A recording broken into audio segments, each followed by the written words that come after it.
Thank you all. Please be seated. Siéntese. Buenas tardes. Gracias por la bienvenida. For those of you not from Texas, that means good afternoon. And thank you for the welcome. I'm honored to be back again with the men and women of the Hispanic Chamber. I appreciate your hospitality.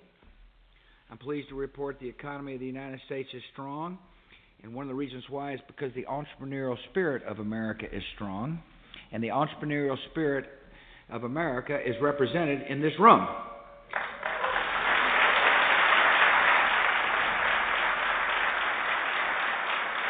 I thank you for the role of the Chamber. I appreciate so very much the work you do with our banks to help move capital. I appreciate so very much the fact that you recognize outstanding Latina businesswomen through your Ana Maria Arias Fund.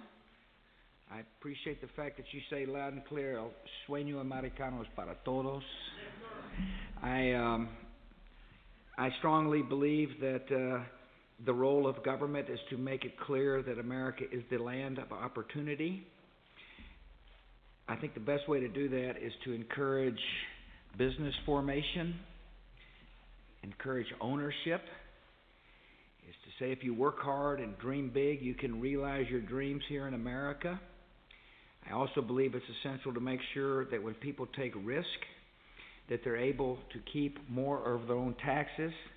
Congress needs to make the tax cuts we passed a permanent part of the tax code.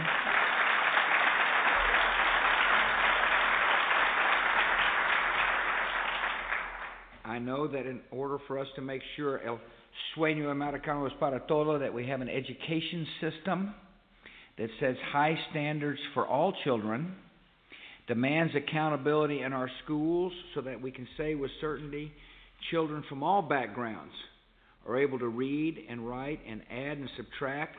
That is why I believe it is essential that Congress reauthorize the No Child Left Behind Act. I think it's very important for us to continue to expand federal contracting opportunities for small businesses and to make sure that America is a place of promise and hope. It is important and essential that Congress pass comprehensive immigration reform that I can sign into law.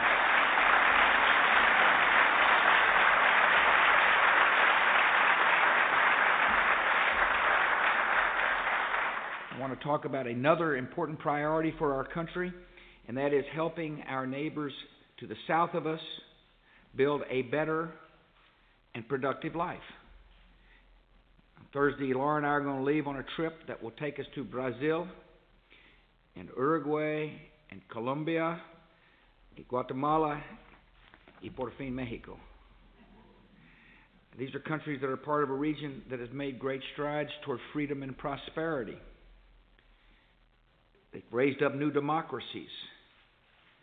They've enhanced and undertaken fiscal policies that bring stability.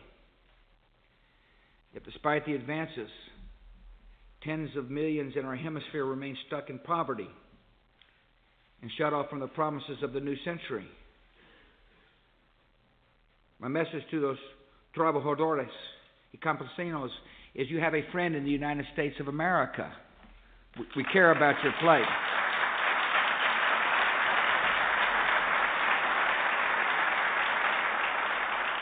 David, thank you very much for being the chairman of this important organization and for the invitation. I want to thank Michael Barrera, who's the president and CEO of the Hispanic Chamber. Thank my friend Tejano Massey Villarreal, who's with us today. Massey, it's good to see you again. He's got him barba crecida. Looking good, though, man. I thank Frank Lopez, who's the president and CEO of the Chamber Foundation. I want to thank members of my cabinet who've come. I think it's a good sign that this administration recognizes the importance of having a neighborhood that is peaceful and flourishing, that we have so many members of the cabinet who have joined us today. I want to thank Carlos Gutierrez, who's living the...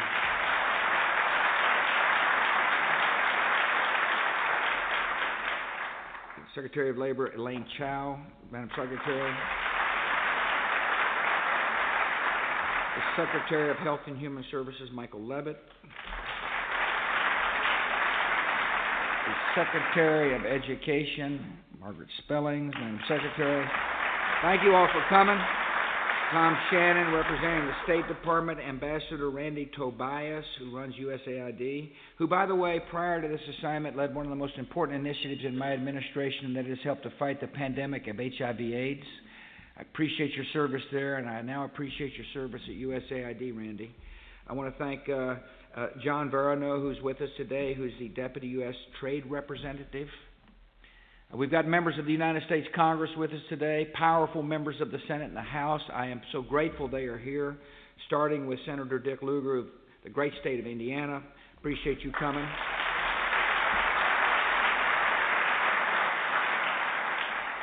Norm Coleman from Minnesota. Senator, thank you for being here.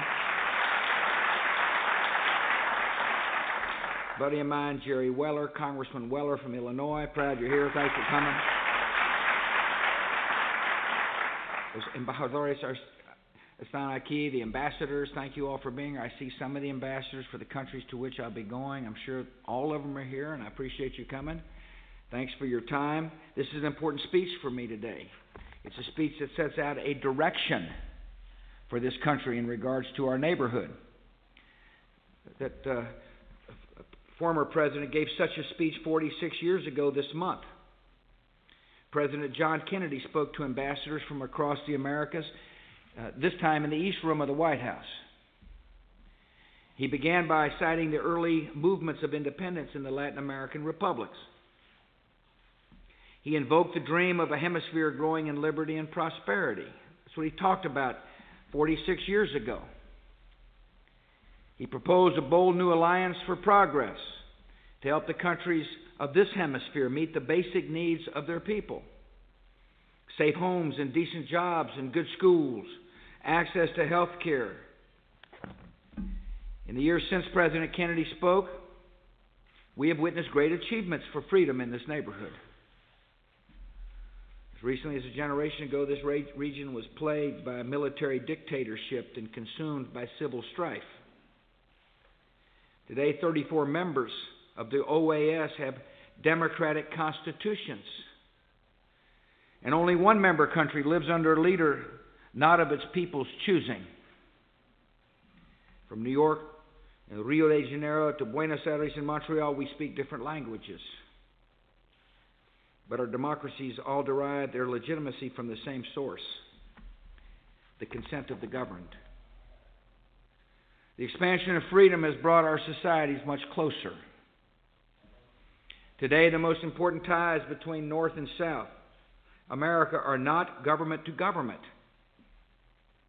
They are people to people. And those ties are growing.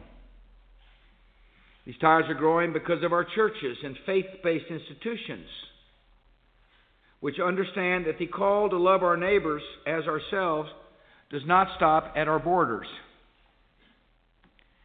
These ties are growing because of our businesses, which trade and invest billions in each other's countries.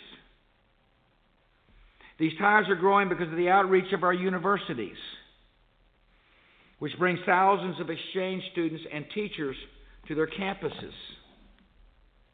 These ties are growing because of the estimated $45 billion that workers in the United States send back to their families in Latin America and the Caribbean each year.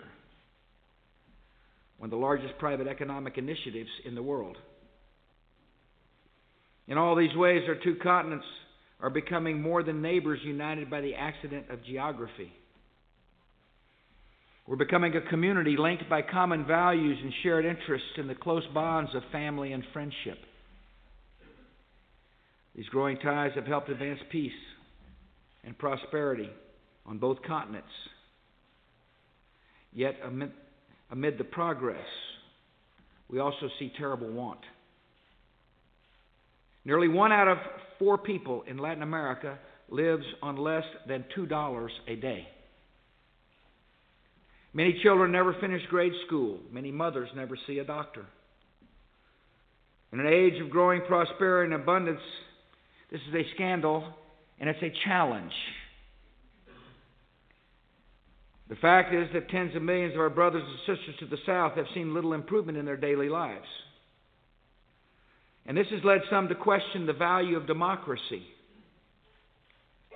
The working poor of Latin America need change, and the United States of America is committed to that change.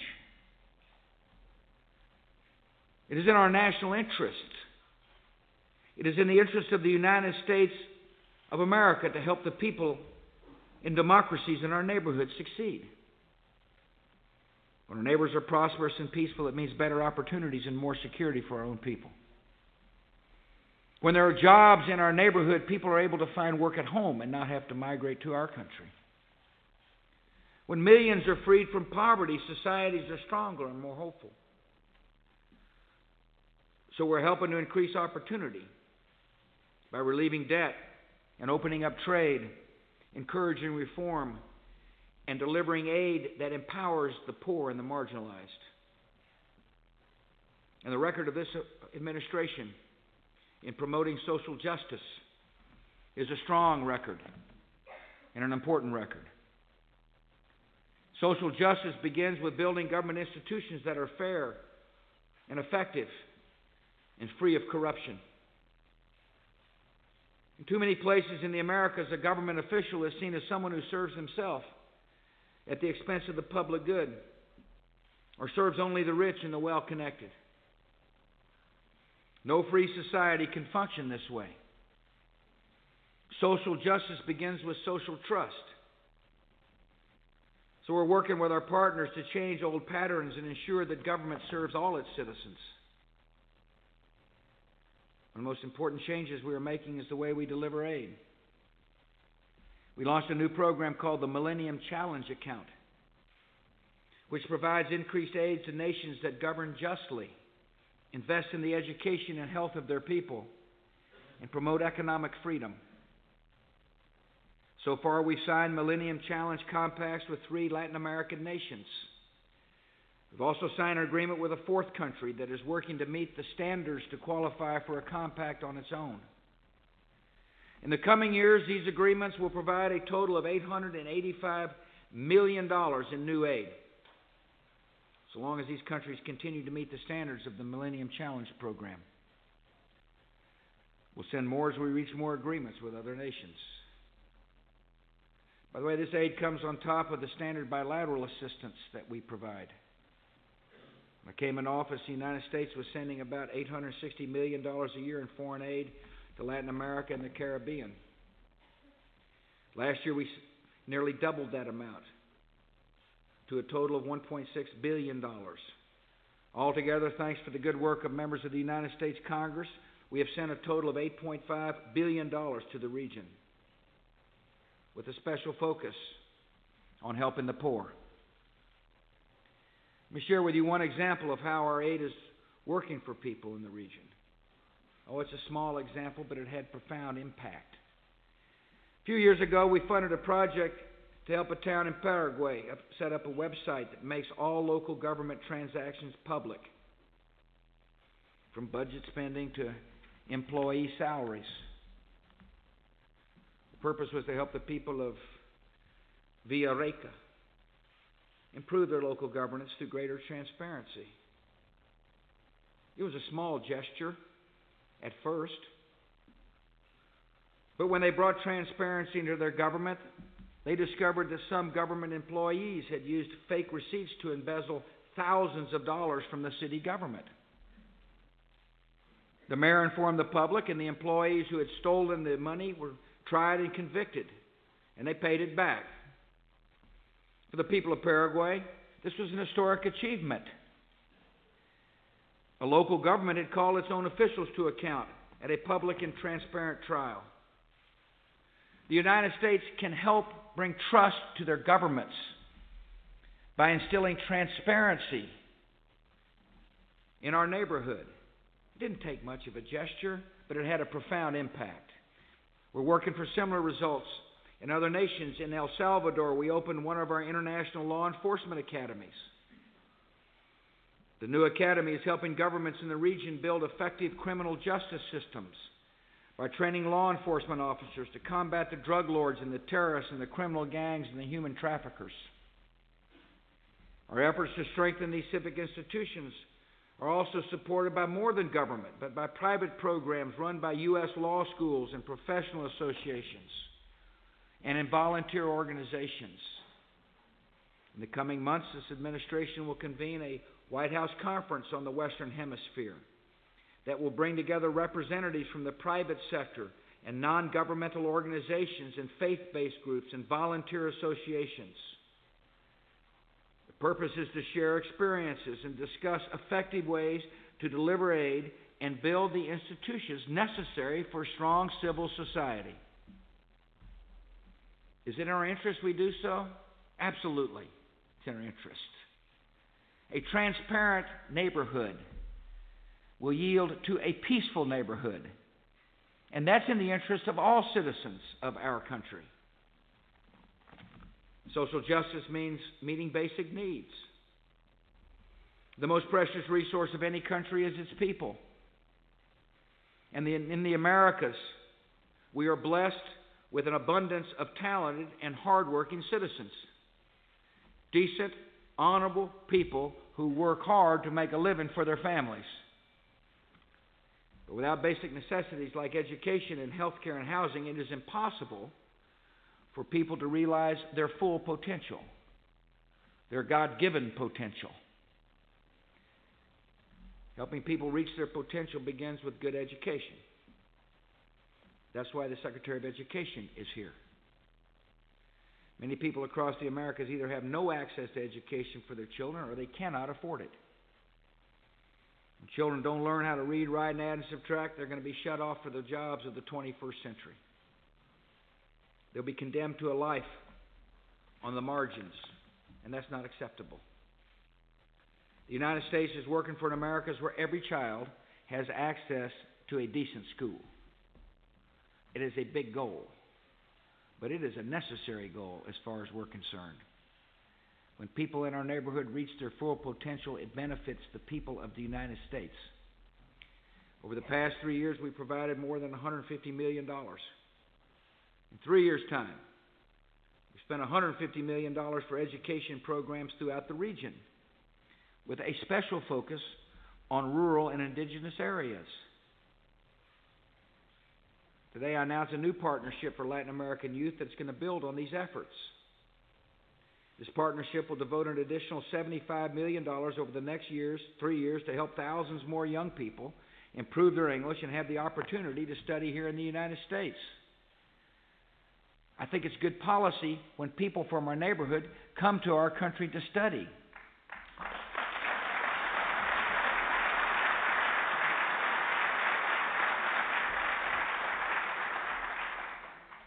I hope this warms the heart of our fellow citizens when I share this story. In the mountains of Guatemala, we established a project that helped raise the number of children who complete first grade from 51% to 71%. In Peru, we helped create the Opening Doors program to help girls get through grade school. That program is succeeding and it is self-sustaining. Across Latin America and the Caribbean, our centers of excellence for teacher training. As we set up these centers, and we've trained 15,000 teachers. Nearly 15,000 people have benefited. Does that matter? Of course it matters. When you train a teacher, you're really helping provide literacy for a child.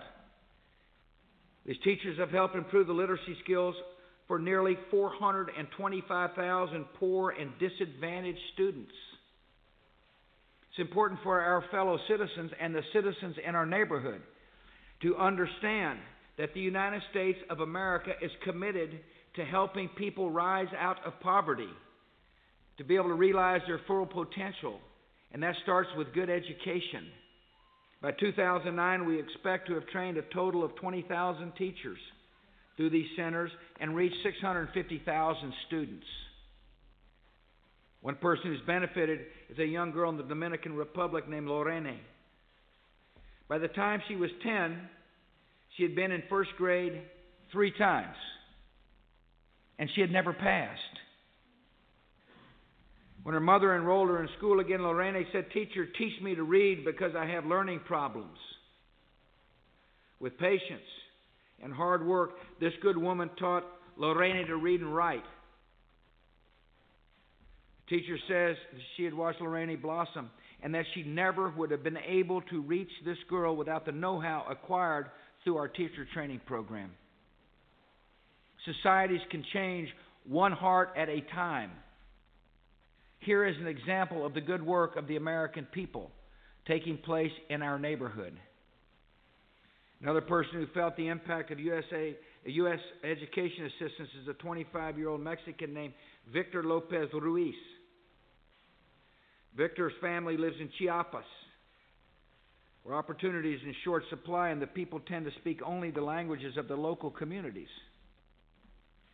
Victor's family sold their only real asset, their cattle, to pay for him to learn Spanish and finish high school. In 2004, Victor won a USAID scholarship, which he used to learn English and study business and international trade at Scott Community College in Bettendorf, Iowa. Must have been quite an experience for a man from Chiapas to head into the heartland. But he did so with help from the taxpayers of the United States. For this reason, he goes back to Chiapas. He's working for his bachelor's degree in accounting, and then he's going to start a bakery that will support his family. Where the path for this man once looked grim, education has opened a new door. And as Victor said, it changed my life. There are countless of people like Victor and Lorena across our hemisphere. Young people filled with talent and ambition, only needing the chance of an education to unlock their full potential. Helping people reach their potential includes providing access to decent health care. In many of the same areas where families have no schools, they have no access to medical care. Since I took office, we've spent nearly $1 billion on health care programs in the region, all aimed at sending a message to the people of Latin America: we care for you. Los corazones de las personas aquí en America son grandes. It's in our interests that we get good health care to citizens in our neighborhood. Today I'm going to announce a new initiative called the Healthcare Professional Training Center in Panama that will serve all of Central America. Remember when Secretary Leavitt briefed me on this vital program?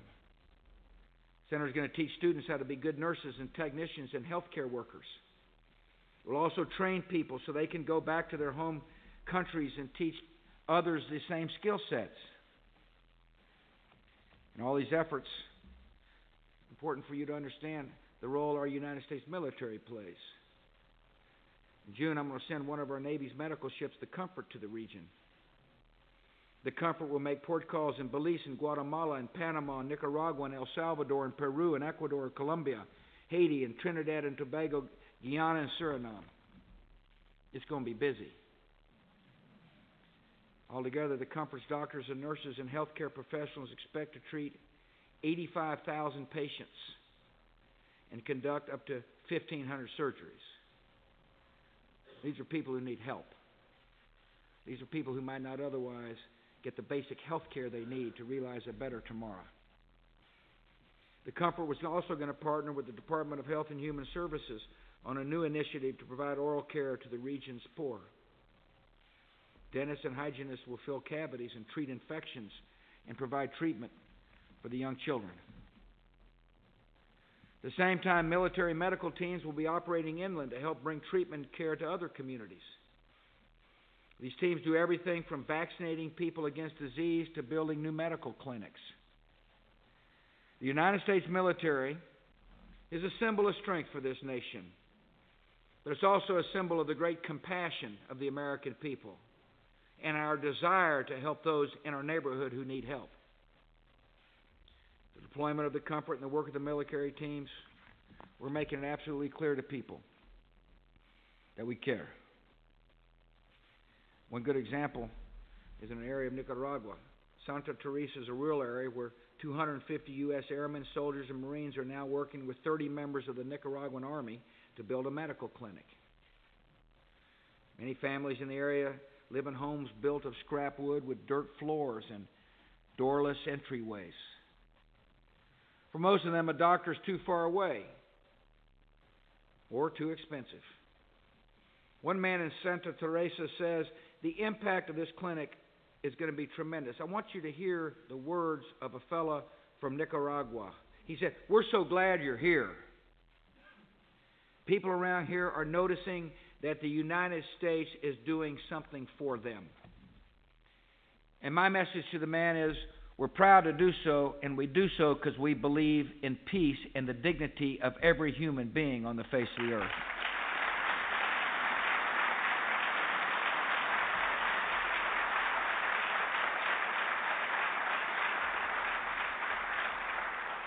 Helping people reach their potential requires a commitment to improving housing.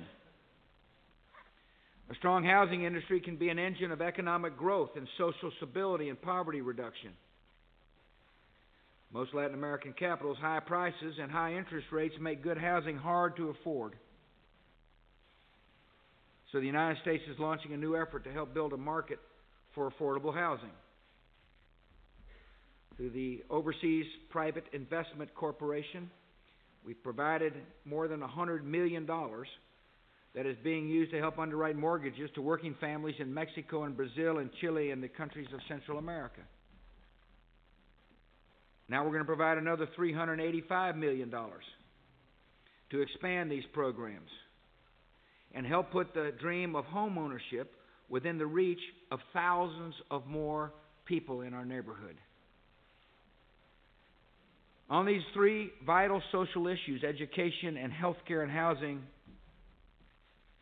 we're making a difference across the Americas. You see, by investing in programs that empower people, we will help the working families of our hemisphere build a more hopeful future for themselves. Finally, social justice requires economies that make it possible for workers to provide for their families and to rise in society. For too long and in too many places, opportunity in Latin America has been determined by the accident of birth rather than by the application of talents and initiative. In his many writings, Pope John Paul II spoke eloquently about creating systems that respect the dignity of work and the right to private initiative. Latin America needs capitalism for the campesino, a true capitalism that allows people who start from nothing to rise as far as their skills and their hard work can take them. So the United States is helping these nations build growing economies that are open to the world, economies that will provide opportunity to their people. One of the most important ways is by helping to relieve the burden of debt. In the past, many nations in this region piled up debt that they simply cannot repay. Every year, their governments have to spend huge amounts of money just to make interest payments on the debt. So under my administration, we work with a group of 8 industrialized nations to reduce the debt of Latin America and Caribbean nations by $4.8 billion. The members of the Inter-American Development Bank are close to an agreement on another debt relief initiative, and we look forward to helping them complete it. This agreement will cancel $3.4 billion owned by some of the poorest countries in our hemisphere, Bolivia and Guyana and Haiti and Honduras and Nicaragua. That works out to about $110 for every man, woman, and child in these countries, monies that their government should use to invest in the education and health of their citizens. People of this region have the talent and drive they need to succeed. These are hard-working folks. You know, I used to remind people in Texas, family values didn't stop at the Rio Grande River. There's a lot of mothers and dads in our neighborhood who care deeply about whether or not their children can grow up in a hopeful society. What they need is, in order to be able to realize that hope, is better access to capital. The entrepreneurial spirit is strong in this room, and is strong throughout the region. But what we need is capital, and so over the past 5 years, the United States has devoted more than $250 million to help the entrepreneurial spirit flourish in our region. This funding includes microcredit loans for people starting small businesses.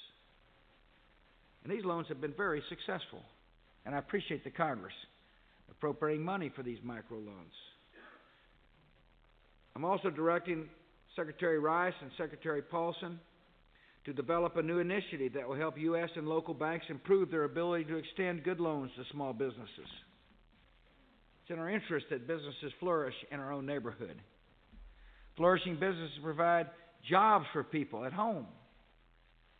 They provide customers for U.S. products. As we help local entrepreneurs get the capital they need, we're also going to open up new opportunities through trade and investment. If you're a rural farmer scratching out a subsistence living, wouldn't you want to be able to sell your goods to new markets overseas? I think so. You're trying to make a living and the market's closed. It seems to make sense that you should want to be able to sell into a larger universe. If you're a worker looking for a job, wouldn't you want more employers competing for your labor? The more employers there are in your neighborhood, the more likely it is you're going to find a better job. That's not really sophisticated math or economics. It just happens to be the truth. La verdad. When I took office, the United States had trade agreements with only 2 nations in our hemisphere. We've now negotiated agreements with 10 more. We're working on for a strong agreement in the Doha round of global trade talks that will level the playing field for farmers and workers and small businesses in our country and throughout the hemisphere. Entrepreneurs are taking advantage of the markets we've helped open. Here's an interesting story for you. Mariano Canu. He was an indigenous farmer in Guatemala whose land provided barely enough corn and beans to feed his family. He was scratching to get ahead. No one in his family had ever been to college. Most of the people in his village never got past the 6th grade. Mariano began tilling the fields at age 7. He had spent his life in grinding poverty, and it looked as though his children would suffer the same fate. Trade helped him a lot, and here's how. To take advantage of new market opportunities. He organized an association of small farmers called Labradores Mayas. These farmers began growing vegetables that they could sell overseas, high-valued crops like lettuce and carrots and celery. They took out a loan. Capital matters. It's important to have capital available if we want our neighbors to be able to realize a better tomorrow. And they built an irrigation system with that loan. And soon they were selling their crops to large companies like Walmart Central America. With the money Mariano has earned, he was able to send his son to college. Today, Labradores is a thriving business that supports more than 1,000 jobs in production and transportation and the marketing of internationally sold vegetables. One of the stops on my trip is going to be to see Mariano. I can't wait to congratulate him on not losing hope and faith. I also look forward to seeing a thriving enterprise that began with one dream. And it's in the interest of the United States to promote those dreams. People like Mariano are showing what the people of this region can accomplish when given a chance. By helping our neighbors build strong and vibrant economies, we increase the standard of living for all of us. You know, not far from the White House is a statue of the great liberator Simón Bolívar. He's often compared to George Washington, Jorge W. Like Washington, he was a general who fought for the right of his people to govern themselves. Like Washington, he succeeded in defeating a much stronger colonial power, and like Washington, he belongs to all of us who love liberty. One Latin American diplomat had put it this way: neither Washington nor Bolivar was destined to have children of their own, so that we Americans might call ourselves their children. We are the sons and daughters of this struggle, and it is our mission to complete the revolution they began on our two continents. The millions across our hemisphere who every day suffer the degradations of poverty and hunger have a right to be impatient. And I'm going to make them this pledge. The goal of this great country, the goal of a country full of generous people, is an America where the dignity of every person is respected, where all find room at the table, and where opportunity reaches into every village and every home. By extending the blessings of liberty to the least among us, we will fulfill the destiny of this new world and set a shining example for others. Que Dios le bendiga.